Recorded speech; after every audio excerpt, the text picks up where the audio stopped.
Solo imagina por un segundo un lugar donde cada mañana pequeñas barcas de pescadores salen al mar. En el horizonte pasan enormes petroleros, metaneros y portacontenedores. Entre la barca del pescador y el casco de acero de uno de estos barcos hay varios kilómetros de agua y dos realidades completamente diferentes. El mundo conoce el estrecho de Hormuz como una arteria petrolera, como un lugar del que se habla en las noticias. Pero ¿quién vive cada día en la costa iraní de este estrecho? ¿A qué huele la mañana en un pueblo donde la marea marca el horario principal? ¿Cómo construye la gente sus casas en un país donde el calor del verano supera los 50 grados? Hoy, otro Irán. El Irán de las costas de las barcas de pescadores.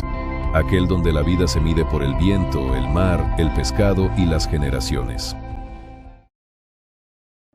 Temprano en la mañana, en la costa iraní del estrecho de Hormuz, el sol se eleva. El aire aún está fresco. La ventana principal del día cuando se puede trabajar. En los pueblos a lo largo de la costa, la vida comienza antes de que el sol se vuelva implacable.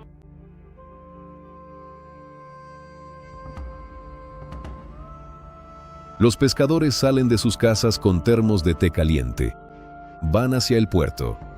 Las barcas están alineadas en el agua en hileras ordenadas. La mayoría son lanchas motoras abiertas de entre 6 y 8 metros de largo. Los nombres de las barcas están escritos a mano en los costados de madera. El aire huele a sal, madera mojada, diésel y pescado fresco dejado desde la noche anterior. En algún lugar cercano se oye el sonido apagado de un martillo. Alguien repara una red en la orilla. La red está extendida sobre la arena para que se seque. En las panaderías del pueblo trabajan desde las 3 de la mañana. Para cuando los pescadores van hacia las barcas, el pan ya está caliente. Grandes panes planos, horneados en las paredes de hornos de barro. El pan se lleva al mar para todo el día, envuelto en una tela gruesa. El puerto funciona como la plaza principal del pueblo. Aquí se comenta la pesca del día anterior, se comparten noticias, se acuerda la reparación de una barca o la compra de un motor nuevo. Los ancianos se sientan en los parapetos de piedra y beben té. Los jóvenes pescadores preparan los aparejos.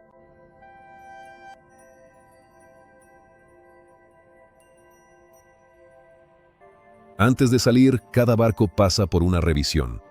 Se revisa el motor, el ancla y las redes. Se carga una reserva de agua dulce para el día, de 5 a 7 litros por persona. Se lleva pan, a veces dátiles, a veces huevos cocidos. Se llena el tanque.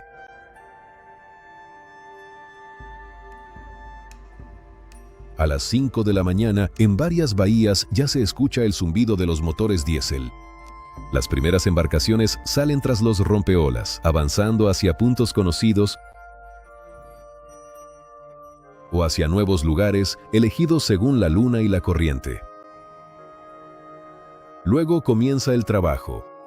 Cada pescador tiene su propia zona del mar, sus costumbres, sus señales en el agua por las que entiende dónde habrá pesca hoy.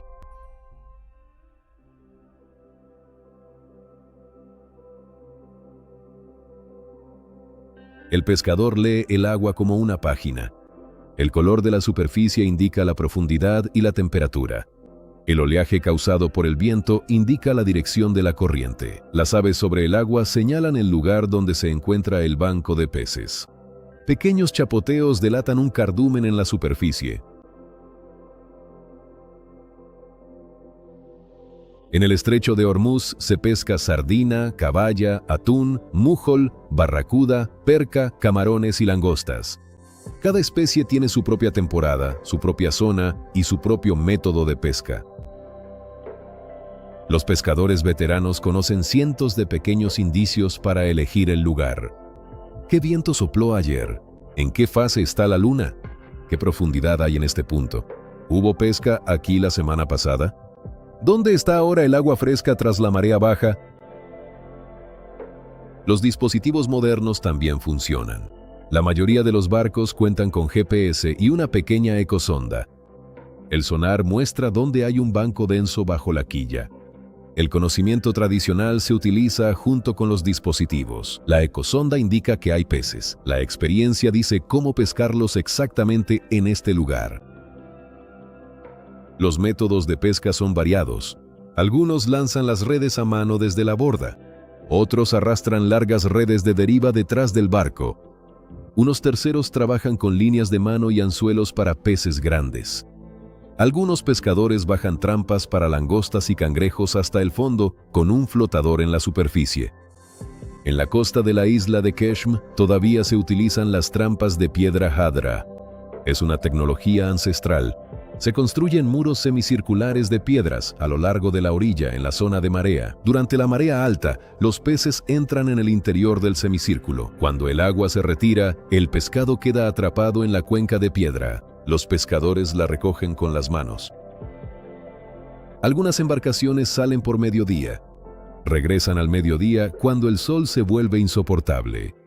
Algunas se quedan fuera durante todo el día.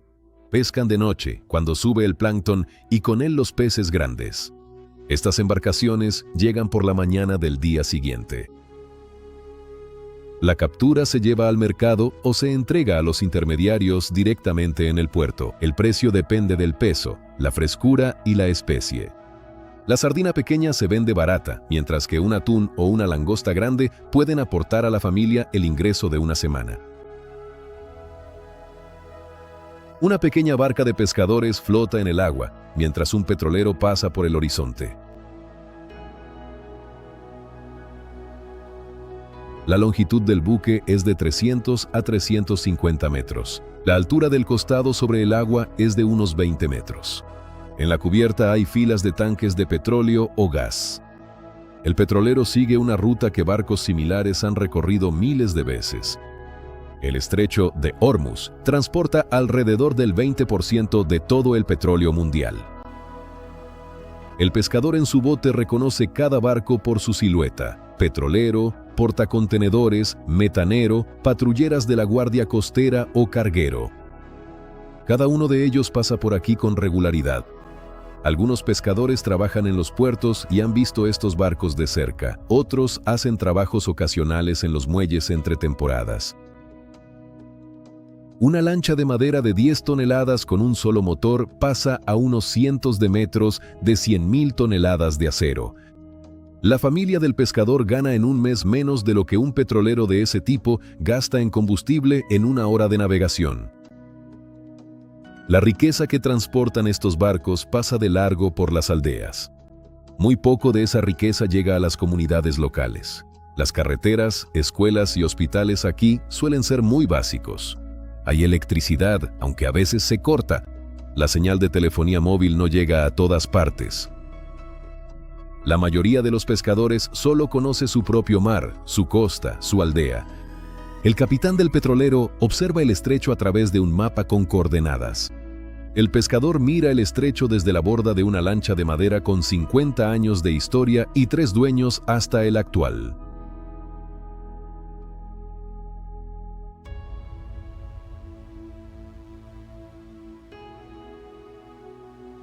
Dos economías conviven en un mismo punto de agua. La economía global opera con miles de millones de dólares, contratos y seguros. La local, con 10 kilos de sardinas, dinero en efectivo y reparando redes en la playa. Las barcas de pescadores regresan al puerto al mediodía. La temperatura en la costa alcanza valores extremos. Los rayos del sol dictan la geometría de las construcciones locales.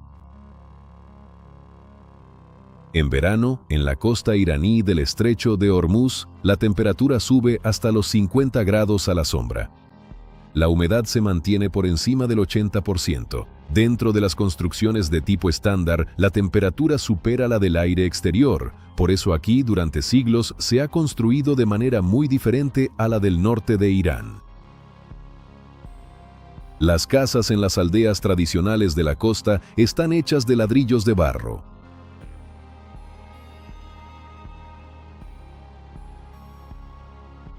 El grosor de las paredes alcanza medio metro. El barro y la paja funcionan como un aislante natural. Durante el día, la piedra de la casa se calienta lentamente y por la noche libera el calor poco a poco. Las ventanas se hacen pequeñas y bajas, a menudo con contraventanas de madera o caña. Las ventanas grandes, a esta latitud, convierten rápidamente la habitación en un horno. Por fuera, los edificios se encalan con cal. La superficie blanca refleja el sol en lugar de absorberlo. La casa se construye alrededor de un patio interior. El patio funciona como una cámara climática. Por la mañana entra aire frío allí. Durante el día se mantiene en la sombra y por la tarde sale por el techo. Durante las horas de calor, la familia se traslada al patio. Bajo los cobertizos se puede sentar, comer y dormir. En los techos, a menudo se hace una terraza plana para dormir en verano. Por la noche, en el techo hace más fresco que dentro de la casa. La familia sube allí con almohadas y mantas finas. Duermen bajo las estrellas. Esta tradición se conserva hasta hoy en los pueblos. En los pueblos funcionan hornos de barro llamados tanur, donde se hornea el pan. El horno se encuentra en el patio o en una pequeña construcción aparte para que el calor de la cocción no caliente el espacio habitable. La leña o los arbustos secos se colocan dentro del horno, se enciende el fuego y se deja que las piedras se calienten. Luego, la masa se adhiere a las paredes internas del horno.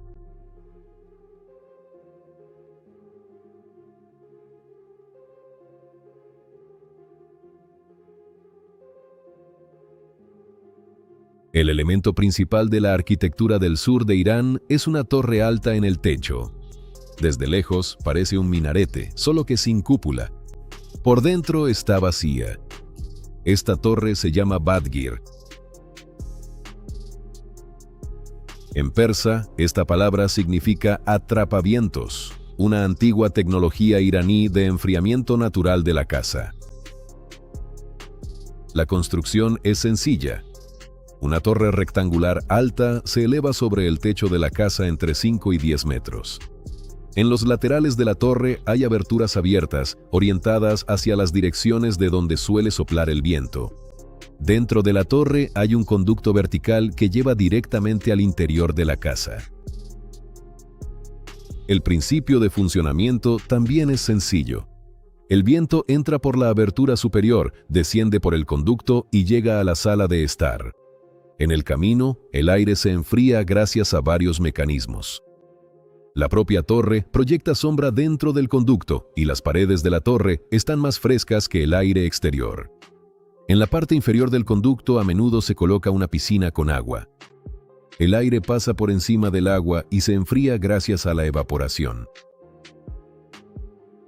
Como resultado, en la habitación de abajo la temperatura puede ser de 10 a 15 grados menor que en el exterior. Todo esto funciona sin electricidad, sin aire acondicionado y sin quemar combustible. Si no hay viento en absoluto, el Badgir funciona en sentido inverso. El aire caliente de la habitación sube por el conducto y sale por la abertura superior. El aire frío de otras partes de la casa es aspirado a través de las puertas. Así se obtiene una ventilación natural.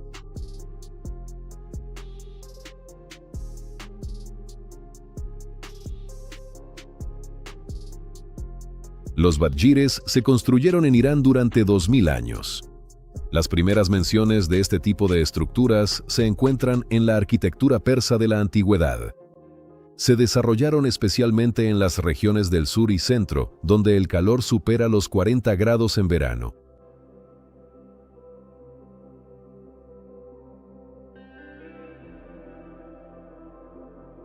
En los pueblos de la costa de Armut, los badgires aún se encuentran en las casas antiguas. Algunos de ellos funcionan según su propósito original, otros han sido restaurados como monumentos de la arquitectura tradicional. En las zonas nuevas, los badgires se construyen con menos frecuencia, ya que los aires acondicionados son más baratos y sencillos. En las aldeas más remotas, donde la electricidad es débil, el badgir sigue siendo el principal sistema de enfriamiento. Bajo los badgires de estas casas viven las mujeres bandari, representantes de la cultura costera del sur de Irán. Ellas tienen su propia ropa, su propio estilo, su identidad visual única.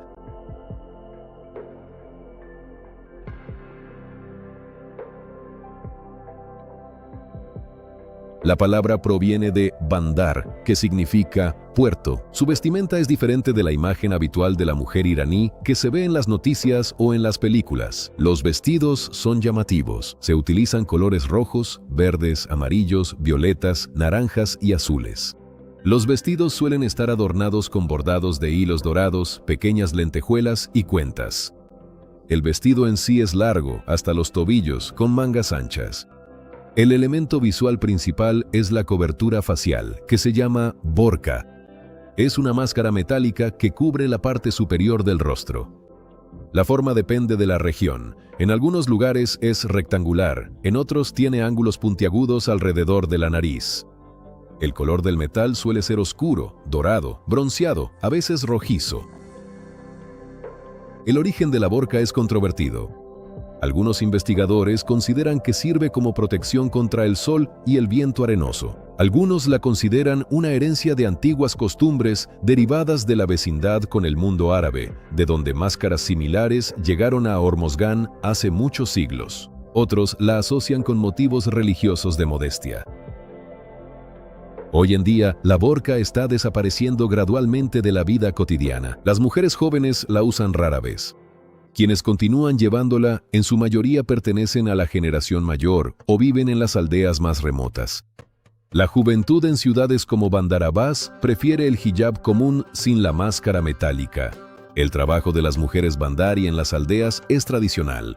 Ellas se encargan del hogar, crían a los hijos, preparan la comida y van al mercado. En la temporada de recolección de dátiles o de trabajo con pescado, ayudan a los hombres en el procesamiento de los productos.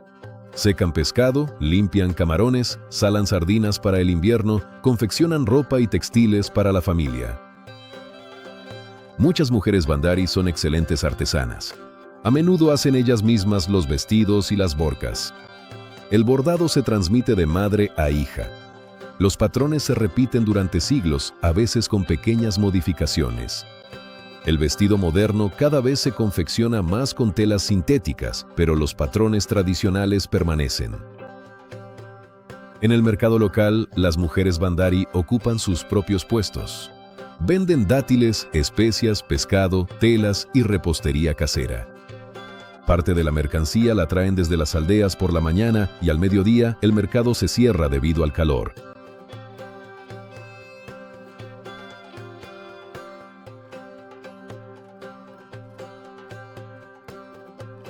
La comida en la costa del estrecho de Hormuz gira en torno al mar.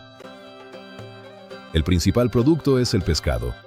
Las principales especies capturadas en la cocina local son la sardina, la caballa, el atún, el mújol, los camarones y la langosta. Cada tipo de pescado tiene su propio método de preparación. El atún se fríe y se seca al sol. La sardina se sala en enormes barriles para el invierno. Los camarones se comen frescos el mismo día de la captura. El plato principal de la costa es el gelemahi. Es pescado guisado con hierbas, cebolla, tomates, chile, tamarindo, lima seca y ajo. Se cocina a fuego lento hasta que el pescado absorbe todos los sabores de la salsa. Se sirve con arroz o pan. El tamarindo es una nota agridulce del sur que distingue la cocina de Hormozgán de la del norte de Irán. La lima seca, pequeña y dura, le da a las sopas y guisos un aroma característico.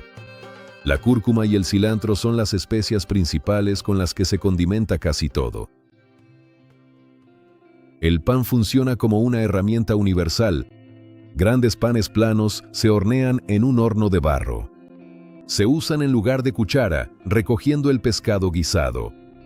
Se envuelve en ellos queso, hierbas y huevos cocidos. Se comen con dátiles o con miel en el desayuno. El pan seco se conserva durante semanas y se lleva al mar. Los dátiles son la segunda base de la dieta. En el sur de Irán crecen varias variedades de dátiles. La más apreciada es grande, carnosa y con sabor a miel. Los dátiles se comen como dulce, se añaden a la repostería, se remojan en leche y se preparan con arroz. En un día caluroso, el dátil con agua fría funciona como el principal antídoto contra la deshidratación. El té se bebe constantemente. Es una bebida negra, fuerte y dulce. El azúcar se pone en el vaso o se mantiene en la boca mientras se bebe. A los invitados, en cualquier casa, lo primero que hacen es sentarlos y servirles té. A veces se le añade cardamomo y en ocasiones una pizca de azafrán para una ocasión especial. Parte del pescado fresco va al mercado local, pero la mayor parte se envía a las ciudades. Una parte se envía al puerto de Bandar Abbas, desde donde se exporta a los países del Golfo Pérsico. En el estrecho de Hormuz se encuentra la isla de Keshm, la isla más grande del Golfo Pérsico. Tiene una longitud de unos 120 kilómetros y una anchura de hasta 40. Keshm está conectada con el Irán continental por un ferry y un puente. Desde Bandar Abbas se tarda unas 2 horas en ferry. En la isla viven unas 100.000 personas. La mayoría son pescadores, marineros, comerciantes y trabajadores de la zona económica libre. La costa norte de la isla está ocupada por terminales portuarias. El lado sur está formado por asentamientos de piedra aislados que parecen una escena de otro siglo. Casas de piedra gris, calles estrechas entre ellas, botes en los patios elevados sobre soportes para ser reparados. En las aldeas de Keshm funcionan astilleros tradicionales, donde todavía se construyen barcos de madera. Dhow es una palabra árabe que se utiliza para referirse a todas las grandes embarcaciones de madera del Golfo Pérsico. El término iraní se pronuncia lench. Se construyen con teca traída de la India o África y madera local. La tecnología no ha cambiado durante siglos. No hay planos. Los maestros construyen de memoria y por experiencia. Primero se coloca la quilla, la viga principal de madera. Luego se montan las cuadernas. Después se recubre con tablas superpuestas. Las juntas se calafatean con estopa y algodón. Por encima se unta con brea y grasa de pescado para asegurar la estanqueidad. La construcción de una de estas embarcaciones puede durar desde varios meses hasta un año, dependiendo del tamaño. Una embarcación terminada puede operar en el mar durante 50 a 70 años con reparaciones periódicas. Las embarcaciones del astillero de Keshm navegan por todo el Golfo Pérsico, Omán, Emiratos Árabes Unidos, Qatar y Bahrein. Algunas de las embarcaciones están destinadas a la pesca, otras se utilizan para el transporte de mercancías entre los puertos de la región y otras funcionan como transporte local entre las islas y el continente. Las pequeñas lanchas a motor para el taxi del pueblo también se fabrican aquí, en los mismos astilleros. La naturaleza de Keshm constituye una capa aparte de la isla. En el norte crece un bosque de manglares, árboles altos con raíces en agua salada, formando un laberinto de canales entre ellos. Los lugareños llaman a este bosque Jara.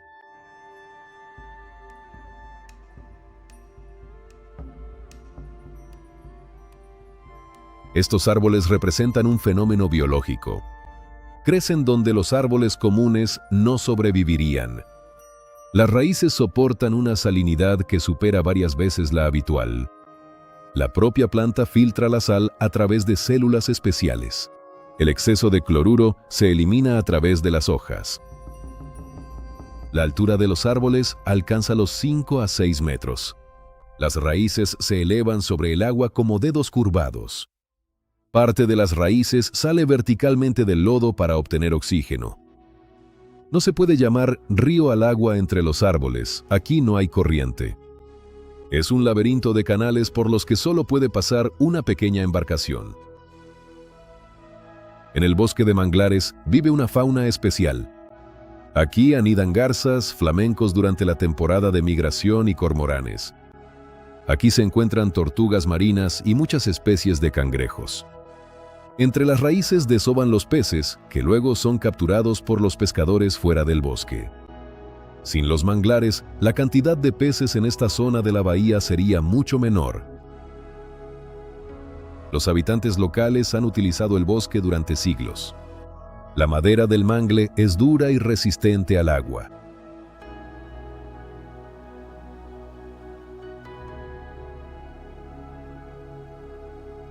Con ella hacen postes de redes, soportes náuticos y leña. Hoy en día, la tala está restringida por la ley. Jara está incluida en la lista de zonas protegidas. Se atraviesa el bosque en pequeñas lanchas a motor. El motor se pone a las revoluciones más bajas, de lo contrario la lancha quedaría atascada en las raíces. Entre los árboles el agua es oscura, tranquila, con olor a limo y vegetación salada. Solo se escucha el ruido de las hélices y los gritos de las aves. Durante la marea baja, parte de las raíces queda al descubierto y la lancha se detiene. Luego continúan a pie por el fondo fangoso, hundiéndose hasta los tobillos en la masa pegajosa. Cuando el agua regresa, la lancha vuelve a flotar. El bosque de manglares de Jara es uno de los lugares más tranquilos de Irán. Justo al lado pasa uno de los corredores marítimos más transitados del mundo. A 5 kilómetros de los manglares se encuentra un estrecho por el que pasan los petroleros. Aquí solo hay una lancha, raíces, aves y el olor fangoso del bosque salado. En la parte central de Keshm se elevan colinas de pura sal de roca. En la superficie se ve un brillo blanco bajo el sol, y debajo se esconde un laberinto de cuevas. Estas cuevas se formaron durante millones de años. Bajo la superficie de la tierra, la presión empuja hacia arriba los domos de sal. Las lluvias y las aguas subterráneas disuelven la sal desde dentro, formando largos túneles, salas, bóvedas y sistemas subterráneos completos. La cueva más famosa de Keshm se llama Namakdan. La longitud de sus pasadizos supera los 6,5 kilómetros. Es una de las cuevas de sal más largas del mundo. En el interior, las paredes son blancas, grises y rosadas. Estalactitas de sal cuelgan del techo. Los suelos de sal crujen bajo los pies. La diferencia de temperatura entre la superficie ardiente de la colina y la sala interior de la cueva es de 25 grados. El aire seco del interior está saturado de micropartículas de sal. La temperatura interna es estable, alrededor de 20 grados en cualquier estación. Un arroyo fluye por la cueva. Es pequeño, estrecho y con agua muy salada. El agua disuelve la sal y profundiza el túnel. Durante miles de años, el arroyo ha excavado todo un canal en la montaña. Los hidrólogos estudian este proceso. Este proceso muestra cómo se forma el karst en las rocas salinas. Durante siglos, los habitantes locales conocían estas cuevas y las utilizaban como refugio contra el calor, como lugar para almacenar provisiones. La atmósfera salina conserva los alimentos, y como rutas a través de las colinas. Parte de las cuevas aún no ha sido completamente cartografiada. Los espeleólogos descubren nuevas ramificaciones cada temporada de trabajo. Hoy en día, Namakdan está incluido en el Geoparque de Keshm, un territorio protegido por la UNESCO. Los grupos turísticos solo pueden acceder a los primeros cientos de metros. Más allá, solo se permite la entrada a espeleólogos experimentados con autorización. Las partes profundas de la cueva son peligrosas. Los derrumbes de bloques de sal ocurren regularmente. A pocos kilómetros de Keshm se encuentra otra isla, pequeña, de solo 12 por 8 kilómetros. Su tierra parece como si el planeta hubiera decidido aquí repintar su superficie de rojo. La isla de Hormuz dio nombre a todo el estrecho.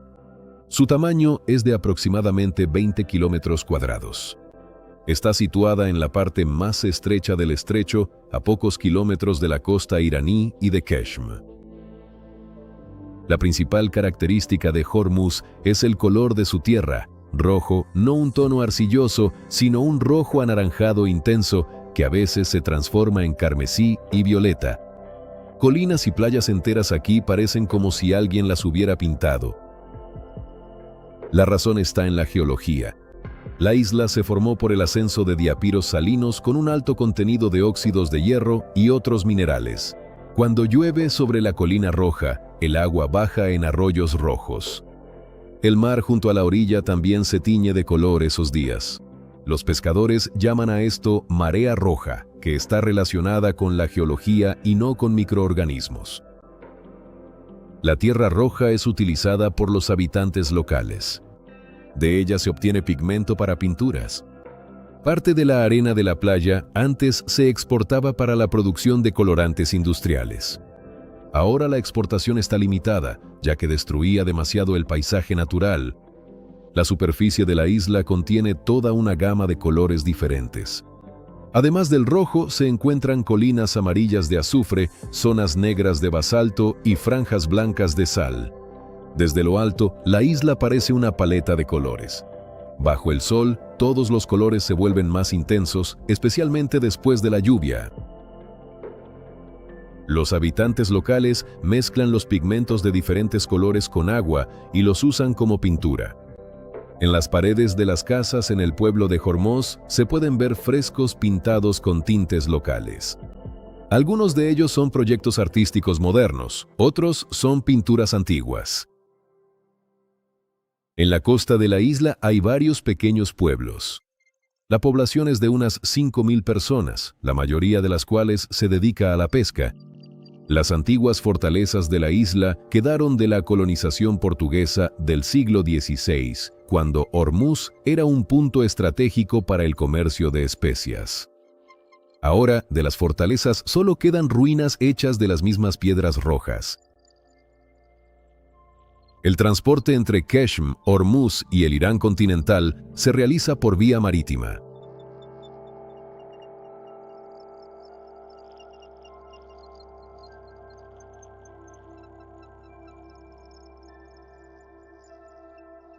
En esta parte del mundo, el mar funciona como una autopista.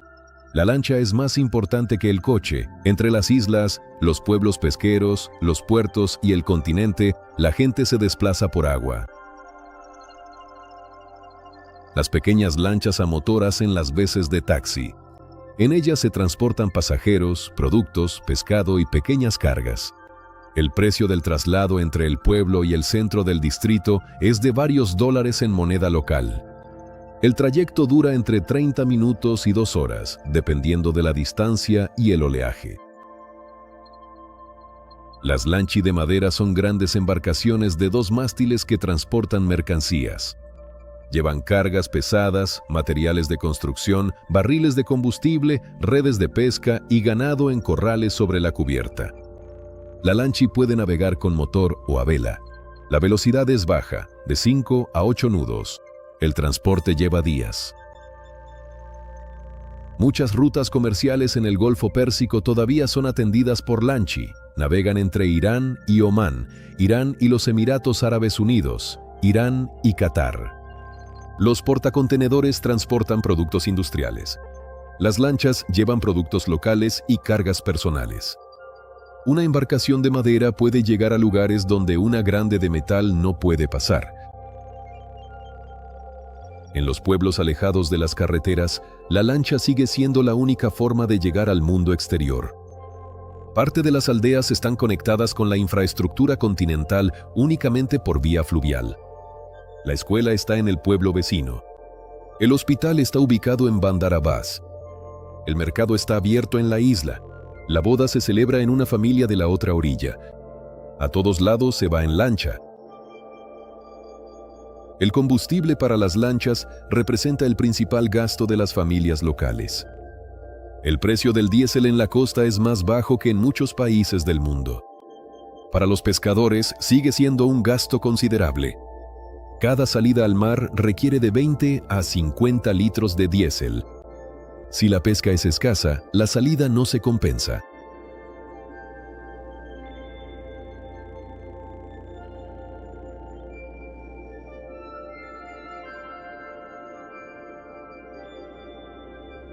Manejar la lancha en las olas, leer la dirección de la corriente, calcular el tiempo de traslado teniendo en cuenta la marea. Todas estas son habilidades que no se pueden aprender en un libro. Solo se adquieren tras cientos de salidas al mar. Parte de los jóvenes elige trabajar en los grandes puertos en lugar de dedicarse a la pesca. El principal puerto de toda la región de Hormuz está ubicado en Bandar Abbas. Bandar Abbas es la ciudad principal de la provincia de Hormozgán. Tiene alrededor de 600.000 habitantes.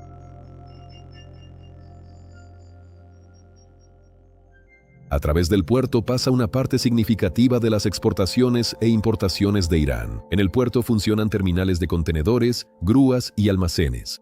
Funcionan plantas frigoríficas para pescado y camarones. Están abiertos astilleros industriales para la reparación de barcos.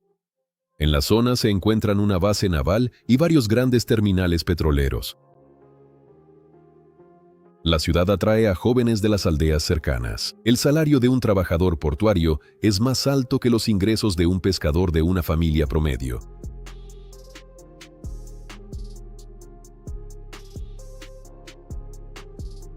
Estibador, operador de grúa, marinero en un buque comercial, guardia en la terminal, trabajador de la planta frigorífica. Decenas de diferentes puestos que requieren mano de obra. Un joven pescador de una aldea en la isla o de la costa elige entre dos opciones. Un camino es quedarse junto al mar, continuar con el oficio familiar, vivir según el ritmo de las estaciones y esperar que la pesca sea buena.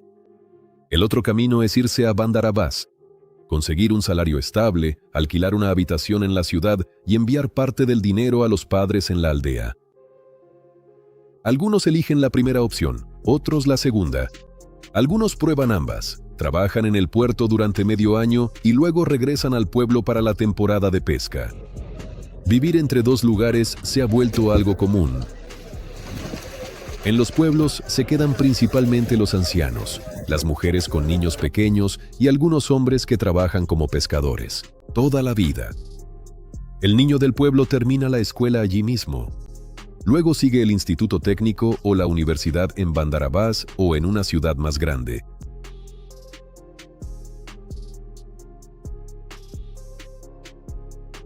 Estos cambios ocurren ante los ojos de una sola generación.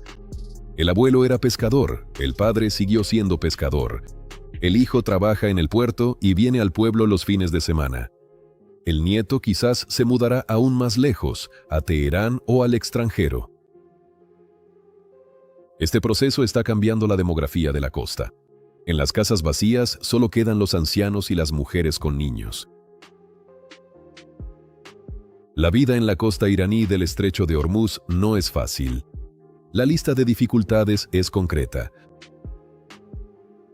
En verano, el calor se mantiene entre 45 y 50 grados durante varios meses seguidos. La humedad cercana al 100%. En tales condiciones, incluso el trabajo más sencillo al aire libre se vuelve físicamente agotador. Los golpes de calor ocurren con regularidad. La generación mayor es especialmente vulnerable. Hay poca agua dulce en la costa. Algunas aldeas reciben agua a través de plantas desalinizadoras. Otras la traen en camiones cisterna desde otras regiones. El precio por litro de agua dulce a veces es comparable al de la gasolina. El agua se reutiliza para varias tareas. Primero para lavar los platos, luego para regar el jardín y después para descargar el inodoro. La gasolina y el diésel están subvencionados en Irán, pero incluso así su precio afecta el presupuesto familiar del pescador. Cada salida al mar requiere calcular si será rentable. A veces la captura no cubre el costo del combustible. Entonces sale de nuevo unos días después esperando que sea un mejor día. Las embarcaciones se desgastan, el agua de mar y el sol destruyen la madera. Cada pocos años se necesita una reparación importante. Cada 15 a 20 años se requiere un reemplazo casi completo del revestimiento. El costo de la reparación puede equivaler al ingreso anual de una familia pescadora promedio. Las reservas de peces en el Golfo Pérsico están disminuyendo gradualmente. Las causas son conocidas.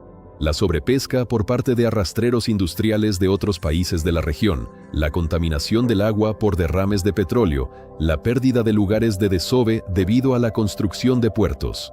Los pescadores tienen que alejarse más de la costa. Esto requiere más combustible y más tiempo. La familia depende completamente del mar. Si la pesca es mala durante varias semanas seguidas, se quedan sin su principal fuente de ingresos. En un pueblo pequeño casi no hay trabajo alternativo. Algunos hombres trabajan temporalmente en los puertos. Algunos piden préstamos a familiares hasta la próxima temporada. A pesar de las dificultades, la vida continúa. En los pueblos nacen niños, se celebran bodas, se despiden a los difuntos, se festejan las fiestas y se viven los días comunes. Para estas personas, el mar sigue siendo tanto su trabajo como una amenaza y un lugar sin el cual no se imaginan a sí mismos.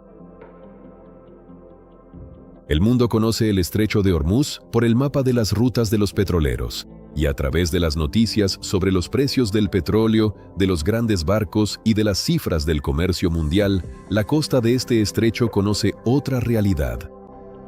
Aquí el día comienza antes de que el sol se vuelva implacable, el pan se hornea a las 3 de la mañana, el té se bebe caliente en hornos de barro, incluso en verano, porque las bebidas frías en el calor cansan el cuerpo más rápido. Las casas se construyen con paredes de 1 metro de grosor y con torres que capturan el viento. Las embarcaciones se reparan a mano en la playa después de cada tormenta. Las redes se secan sobre la arena.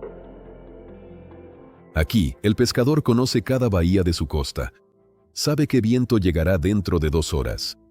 Sabe dónde está pasando ahora el banco de sardinas. Sabe cómo arreglar un motor, una red rota, un remo agrietado. Sabe los nombres de los hijos de todos los vecinos. Los antiguos astilleros siguen construyendo barcos de madera sin planos. Las cuevas de sal bajo Qishm permanecen frescas incluso cuando afuera hay más de 50 grados. El bosque de manglares de Jara libera al mar una nueva generación de peces. Las colinas rojas de Hormuz permanecen igual que hace cientos de años. En el horizonte pasan petroleros. Se pueden ver desde la playa de cualquier aldea. Ellos siguen su propia ruta. El pescador sigue la suya. Estas 2 rutas atraviesan las mismas aguas, permaneciendo paralelas. La vida oculta de Hormuz sigue otro horario. El horario de las mareas, el horario de las estaciones, el horario del viento, el horario de las generaciones.